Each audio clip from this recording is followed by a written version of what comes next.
Bonjour à tous et bienvenue au flash d'information de 10h sur la RTB. Les travaux de la 3e réunion du comité conjoint de suivi et d'évaluation des recommandations du traité d'amitié et de coopération entre la République de Côte d'Ivoire et le Burkina Faso ont pris fin hier dans la capitale économique burkinabé.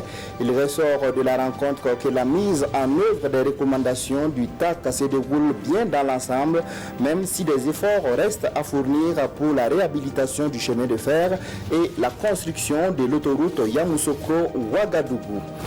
Des députés burkinabés se sont intéressés jeudi dernier à l'un des problèmes du système éducatif du pays, l'inadéquation entre formation et emploi des jeunes. En partenariat avec le Centre parlementaire canadien, la Commission de la jeunesse, de l'emploi, de l'éducation et de la culture de l'Assemblée nationale a initié une conférence publique sur le sujet.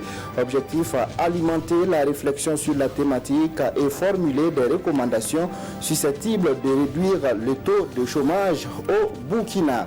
Si vous avez des compétences pointues dans le domaine de l'informatique, vous serez certainement intéressé par le concours génétique, la 5e édition de cette compétition qui récompense les meilleurs espoirs et les meilleurs talents en informatique a été lancée hier à Ouagadougou.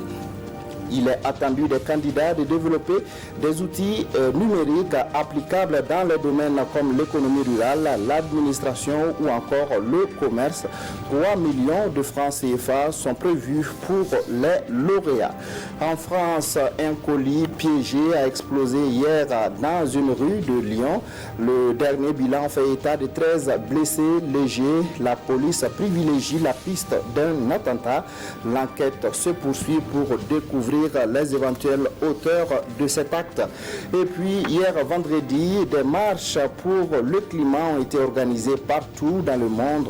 Ce sont des jeunes qui sont descendus dans les rues des grandes capitales pour interpeller les dirigeants sur la nécessité de prendre des engagements fermes dans la lutte contre le réchauffement climatique.